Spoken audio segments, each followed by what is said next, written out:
Welcome back. If you're just joining us, this is the Daily Show. And as you all know, they say health is wealth. Now, garlic have lots of health benefits. A lot of people know that, but a lot of people run away from garlic because of its awful smell. Yes, but it's very, very medicinal and it cures lots of diseases in our body. So on today's episode of Health Tips, we'll be checking out health benefits of garlic. Let's take a look.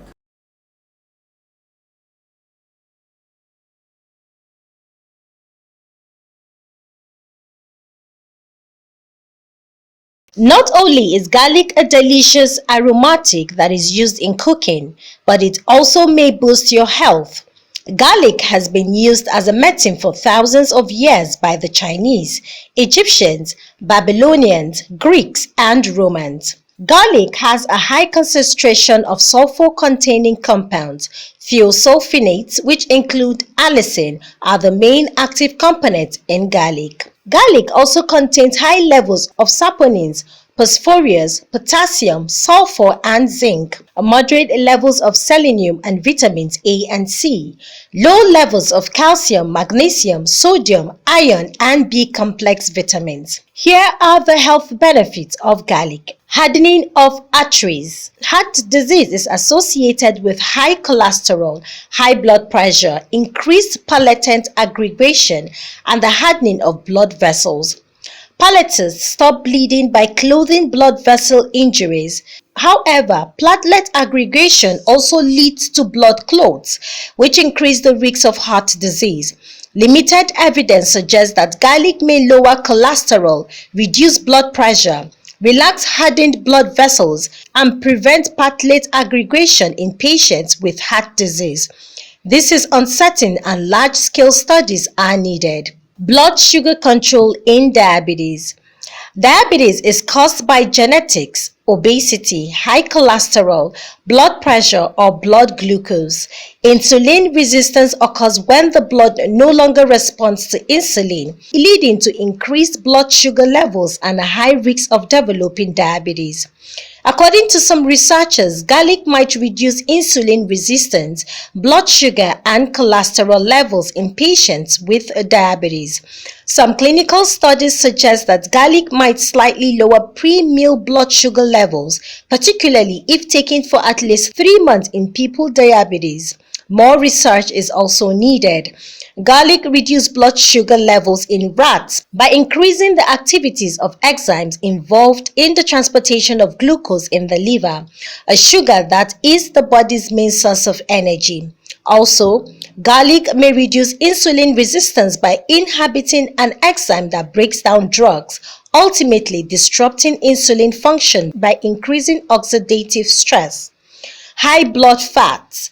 According to limited studies, garlic lowers total and lower density lipoprotein cholesterol by inhibiting cholesterol synthetics in the liver in human and animal studies.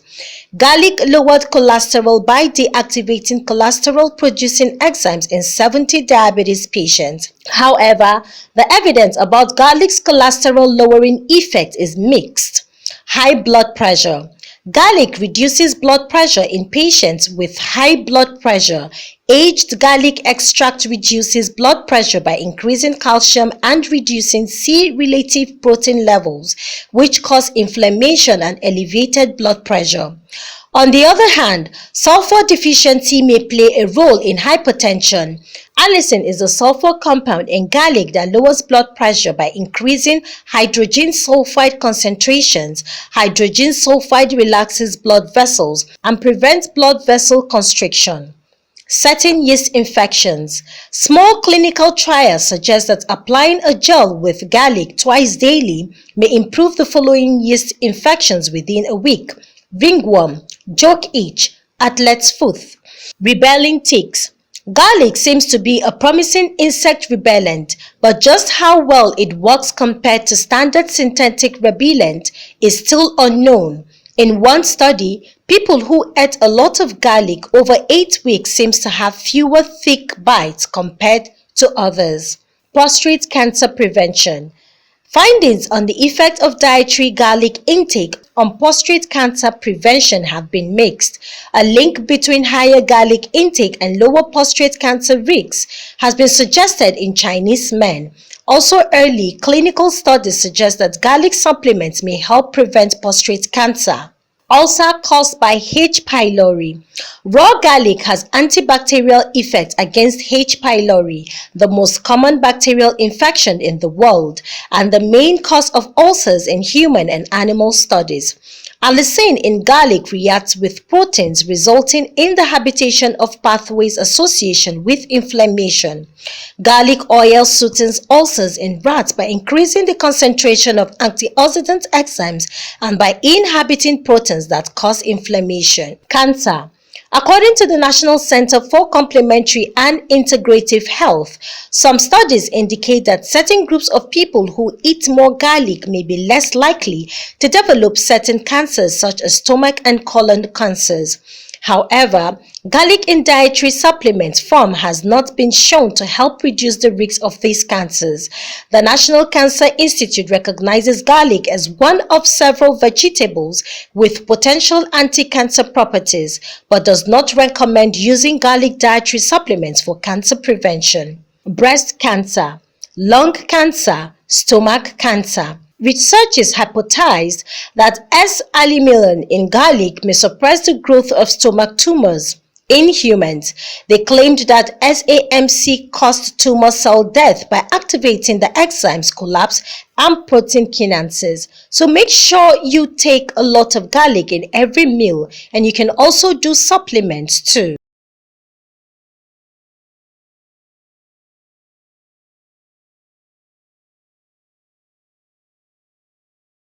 How well do you motivate your partner on a daily basis? Do you talk sweet and kind words to your partner, just to motivate them to work harder and do better in their various fields? Or do you just, quarrel over trivial issues and then you forget to motivate your partner? It is very important. As humans, we love to be appreciated on a daily basis. Of course, gifts is also part of motivation and also appreciating your partner. But if you don't want to go all the way down that lane, you could send words of prayers, words of encouragement on a daily basis. So on today's episode of Love Around the World, we'll be looking at how to motivate your partner. It is very, very important. Let's listen to this interesting documentary. Enjoy.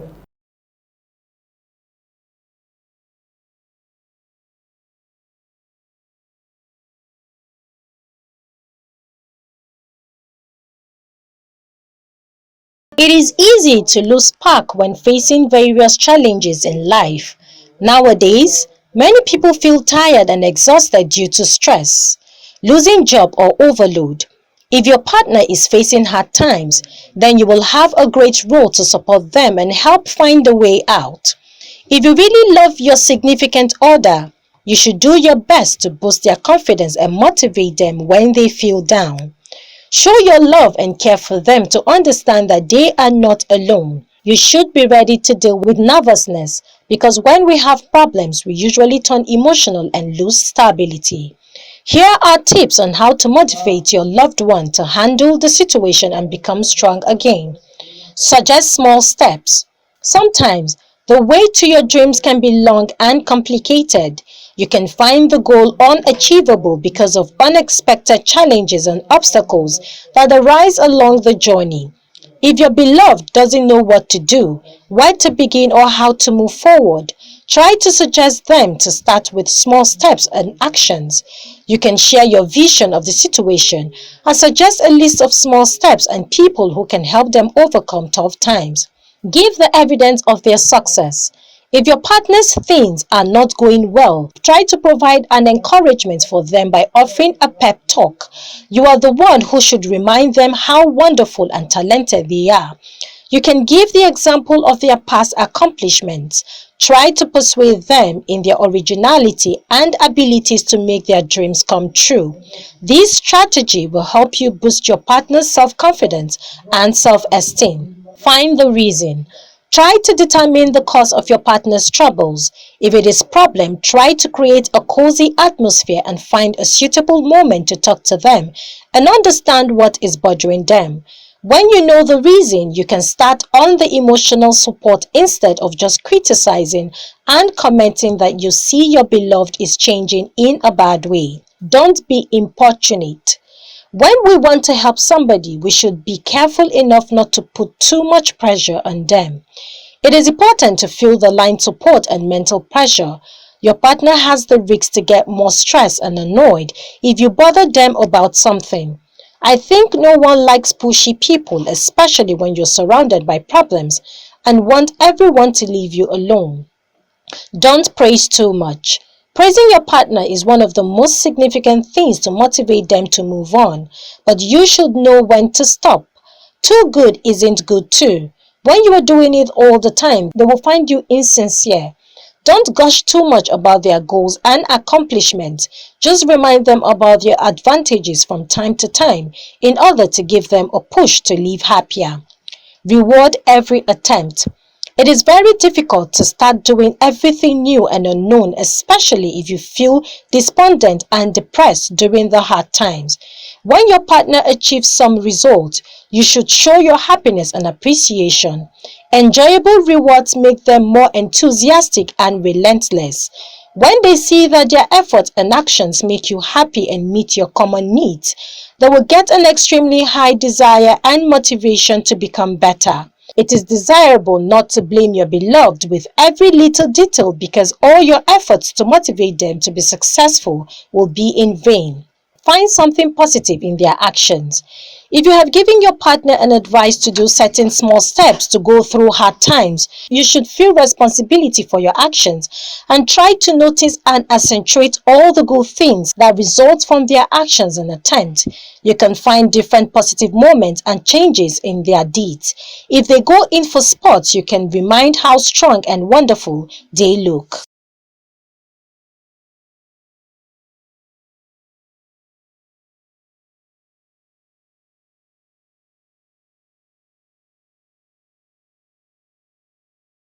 Living in Abuja comes with a huge price, despite the fact that the city is bustling and hustling. Trust me, a lot of people pay through their noses, just to get that comfort and luxury in the Federal Capital Territory. As you all know, this city is a very blissful city. It's beautiful. There are lots of hangout spots. There are lots of places you can chill and have fun with your family. And the security is maximum, trust me. And that's why a lot of people want to live in the Federal Capital Territory. So on today's episode of Abuja Life right here on the Daily Show, we'll be looking at living in Abuja, a beautiful life that comes with a price. Of course, yes, it's a beautiful life, but it comes with a huge price as well. So let's check out Abuja Life. Enjoy.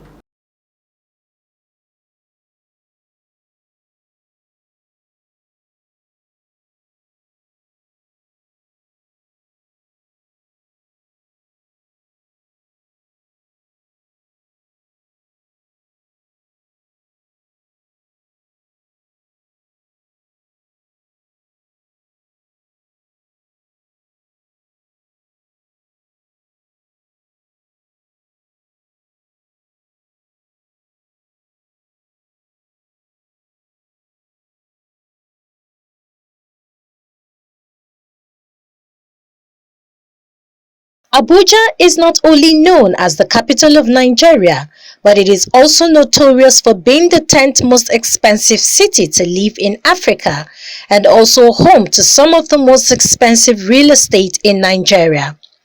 One-time president of South Africa, the late Nelson Mandela, once said this about Abuja: "Why bother to visit Europe? You'll find it all here." The centrally located Nigerian city was built in the 1980s and it replaced Lagos State in 1991 as the capital of Nigeria. The city has been having a huge influx of people and this has led to its population growth, with it having an unofficial population of about 3 million people.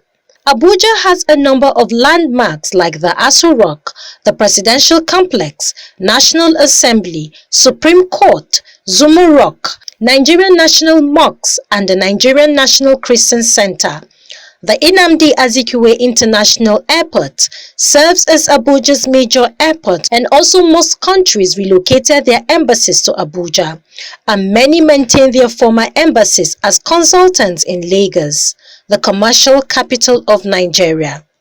The city is an administrative center and hosts government offices and international embassies, making it a town filled with a lot of top government workers living in the city. This is one of the reasons Abuja is an expensive city to live in, and also own real estate, as there is difficulty accessing the available land. A very strict master plan. Despite these factors, there are still affordable areas in Abuja. Abuja is divided into 4 phases, with each phase also divided into districts. Phase 1 and 2 are more developed, and you are sure to find the expensive luxury real estates in Phase 1. If you're considering moving to Abuja, here are the 5 most expensive places to live in Abuja, the nation's capital. Asokoro. Asokoro is one of the major districts in Abuja, and it happens to be in Phase 1. Asokoro is also known as the haven for top government officials, and it's recognized as Abuja's most exclusive district. It is high class and a very secured area. Asokoro houses Aso Rock. Not only does it house the seat of peace, it also houses the Economic Community of West African State ECOWAS Secretariat. It also houses the Economic Community of West African State ECOWAS Secretariat, National Insurgency Agency, World Health Organization Office, etc. Security is taken importantly here, as you'll find security personnel everywhere. It is the most secure district in Abuja and probably the most secure part of Nigeria. Truth is, you most likely cannot afford to own real estate here. If you are rich, you'll still have to understand your level. Only if you are a money tycoon carrying bags of money everywhere. Many comfortable Nigerians can't even afford to rent an apartment, not to talk about owning a land, as rents start from 3.5 million naira for 2-bedroom flat. And that's not also talking about the expensive shops in the area, where you will most likely spend your annual salary on a single spree. A plot of land here could run into billions of naira. The price of a plot of land in Asokoro is at least 100 million naira. This could go as high as 2 billion naira depending on the size, location and purpose. Asokoro is not for everybody, as you have to be instantly wealthy to live here. Now you see why it is the pearl of Abuja and number 1 on this list. Maitama. Maitama is another major district in Abuja, and it is also in the Phase 1 development plan of the Federal Capital Territory. It is an area that is home to most embassies and high commissions. Maitama has a number of distinguishing places like the Dome, Independent National Electoral Commission, Nigerian Communications Commission, British Council, Transcorp Hilton and Ministers Hill. And the major roads are Murtala Mohammed Way, Shehu Shagari Way, IBB Way, Aguyi Ironsi Street and Ghana Street. This area is the high-end and very exclusive, as it is said to house the most expensive building in Abuja. Wuse. Wuse is a district in the Phase 1 development plan of the Federal Capital Territory, and it is also divided into zones. So you shouldn't mistake Wuse 2 with Wuse Zone 2, showing this is an expensive area. Wuse is one of the busiest places in Abuja, where you find the city's upscale restaurants and hospitality centers like Juice Phase 2, Quarter Cafe, Walks and Koi, the Nail Bar or Bloomsbury Plaza, among other high-flying places where the big spenders in town love to frequent. Notable places you'll find in Wuse include Wuse Market, AP Plaza, Banex Plazas, Emma Plaza, General Post Office, FRSC, NAFDAC, FEMA, Sheraton Hotel, Rockview Hotel, Silverbird Cinema, EFCC and Aegis. Gwarimpa. Gwarimpa is not as expensive as the other 4 districts. Gwarimpa is said to be the largest housing estate in West Africa and the only area on our list the average civil servant can afford. Many middle-class people and families prefer living here as a decent alternative to Maitama and Wuse. Houses here are still a bit expensive, but social hangouts may leave a huge hole in your pocket. If you're the one that loves to socialize and entertain your family and friends, the Gwarimpa district is the Phase 3 development plan of Abuja, and you can rent a 2-bedroom flat starting 800,000. Apo is a residential area with some complementary commercial activity. It is among the fastest developing districts in the FCT. Due to significant investment and the accompanying decent level of infrastructure, Apo has become a popular place to reside for many. A number of top-notch housing estates are sited in and around the area, together with a number of beautiful parks. Apo is a great place to raise a family due to the number of amenities located nearby. Luxury accommodation can be found here as well as more budget housing.